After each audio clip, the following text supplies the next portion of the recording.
Hey guys, Stable here. Today we got to look at Tirpitz for you. I got Scharnhorst as the commander. Now we got Pablo, Emily. Pablo's a battleship reload booster, and Emily's the speed boost for battleships. That's kind of a specialized build. I use that on this ship, the Tirpitz, the Scharnhorst, Gneisenau, and Odin. And I think next week, when we get to take a look at the Brandenburg, that's probably who we're going to have running it. Okay, if you don't have a specialized Azure Lane commander, probably want to run celiacs in general, but I think both battleship commanders are viable for the Germans. That's a debate we've been having basically since the line came out, and we're not going to rehash it quite yet here. As is another side note, as we heard in the patch notes yesterday, I think the Azure Lane, we're getting a third crop of them, and the last time we got the second crop, we could also repurchase the first batch. So there's going to be a few of them out there that you might potentially want to snag if possible. If the whole crop comes back again, I'll probably just make another video breaking down all of them because there's quite a few of those commanders. But Scharnhorst is definitely one of them. You can use that as an inspiration basically on all battleships and cruisers, and nobody would scoff, but I personally value it more for battleships who have the wonkiest dispersion in the game. Here we got two brothers. Now we got domination mode, which opens it up a little bit more, but we got a Yamato pinning us and a Colbert, and then, you know, what are we going to do? Push into them? Of course not. We got a destroyer spotting us off to the left there. Hoping the Shima, who's the one approaching the cap, will kind of help spot their destroyer. Then myself and the other ships in the area, we can all blast the destroyer, clear that cap off, and take control of the side. That's not what's going to happen, though. The Shima will get on the base, launch torps, plop a cloud down, and then decide, nah, I can't do anything else, and then they'll just kind of leave. So this side is not going to go well. And in fact, this is not going to be that closely contested of a game. But it is going to turn into a slugfest. And I did want to... I had the footage laying around anyways, and then when I started hearing comparisons between the Brandenburg and the Tirpitz and the Odin, I figured, oh, let's show some brawling German battleship footage that we got saved up here. So gearing, launching torps in here, you can see a big wide swatch of them coming through here. Luckily, we're backing up. Kind of anticipated the strike.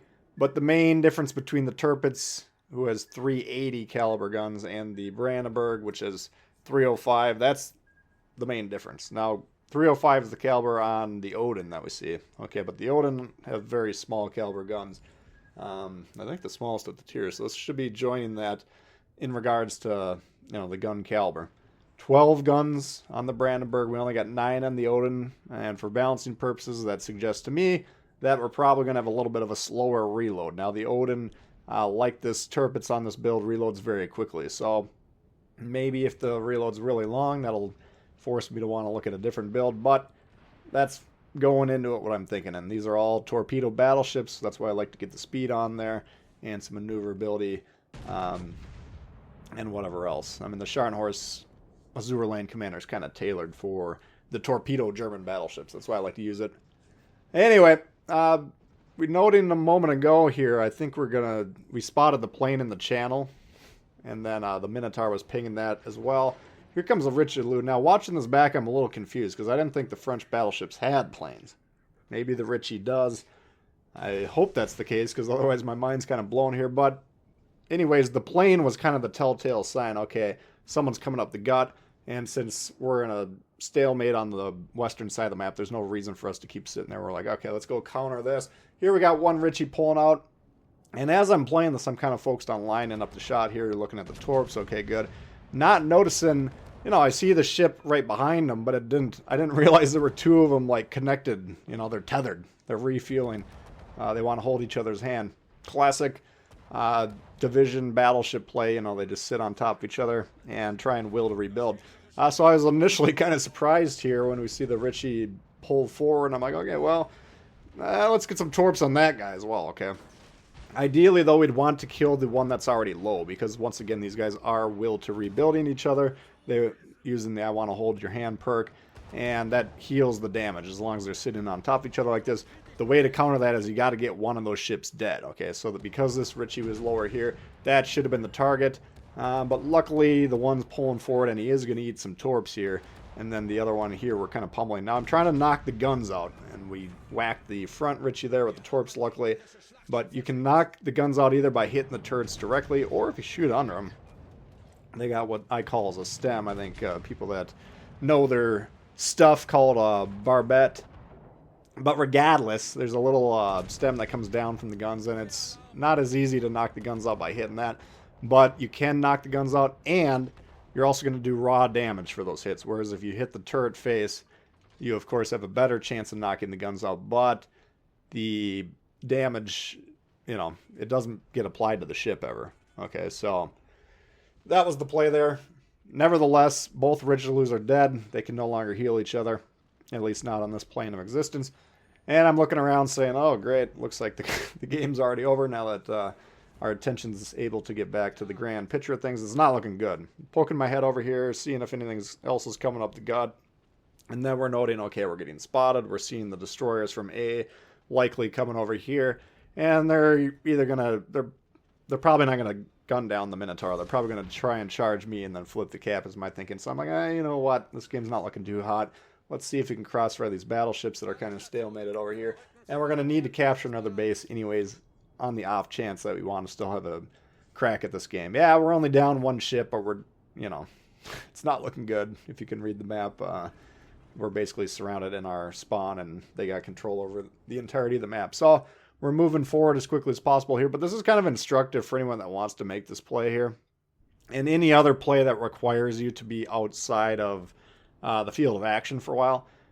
To get from point A to point B through this channel, it takes about a minute for this ship, okay? And that's 7% of the game, which maybe doesn't sound like a lot, maybe it does.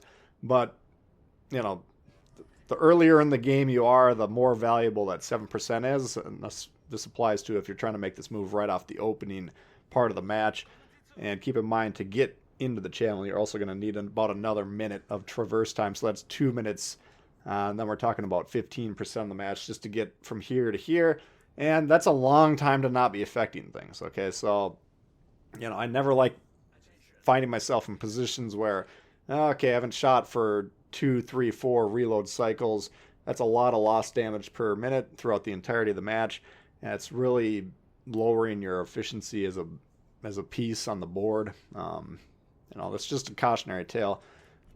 This one you can maybe make the case for in some cases because we are pressuring B and the Yamato is reacting to us. He's actually going to be angling into us, but that'll allow the ship to the south to have a broadside shot. Or if he doesn't want to angle to us, then when we come around here, we could whack him in the side. So, this is more of a desperation play. It's not, I very rarely would make that play up the gut. But, rather than trying to defend a base against 2 destroyers that I'm not going to have a easy time seeing, I thought, well, let's try and go get a couple 100 points by coming over here and killing these battleships. So, not necessarily advisable, and even watch this back, I'm not sure if I 100% agree with it, but nevertheless, that's where we find ourselves now. The Yamato, we anticipated the turn and kind of aimed accordingly a little bit to the left here, and he does turn to the point where he gets 1, 2 torpedoes. He has a flood. We do have the crossfire coming in from the west, the battleship that we were engaging with initially, I believe, and Yamato's still on the loose. So we flip back around here, and using these nice tight angles on the ship, the launch angles, we're able to ram these torps. I'm hoping to get him with 1 and get him with the flood there. We do get him with 2, which of course is a knockout shot, so that takes him off.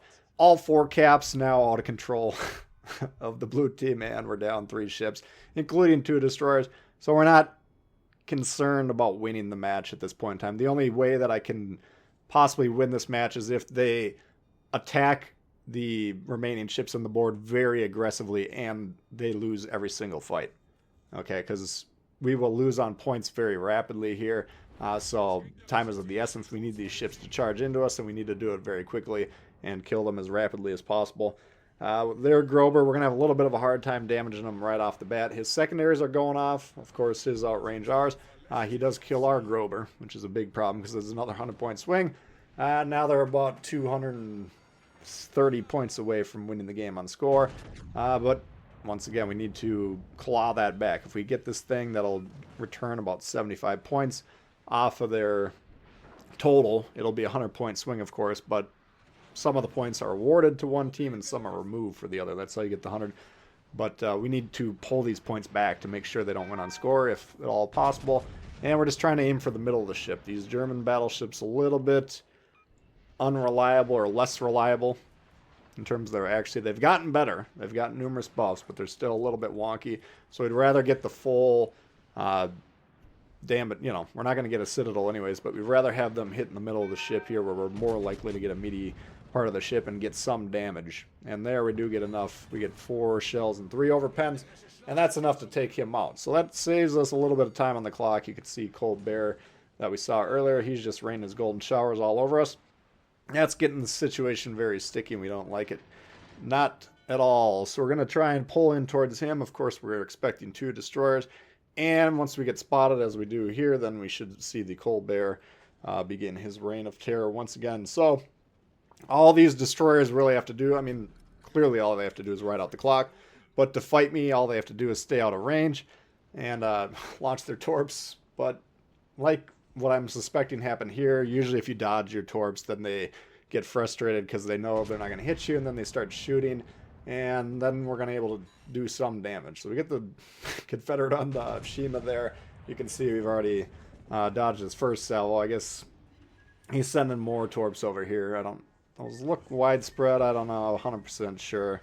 We'll leave the horn out of it for now, since we're going down anyways. But, you know, that's it. You know, that's the brawl. I thought it was a pretty good brawl. There was some decent action, but that's kind of what we should be expecting with the Brandenburg once it shows up here starting next week. So that'll do it for that one, guys. Hopefully you did enjoy it. If you did, please hit the thumbs up. New to the channel, consider subscribing. We got lots of World of Warships coming all the time. Questions, comments, leave them below. Love to hear from you, and we'll see y'all later. Peace.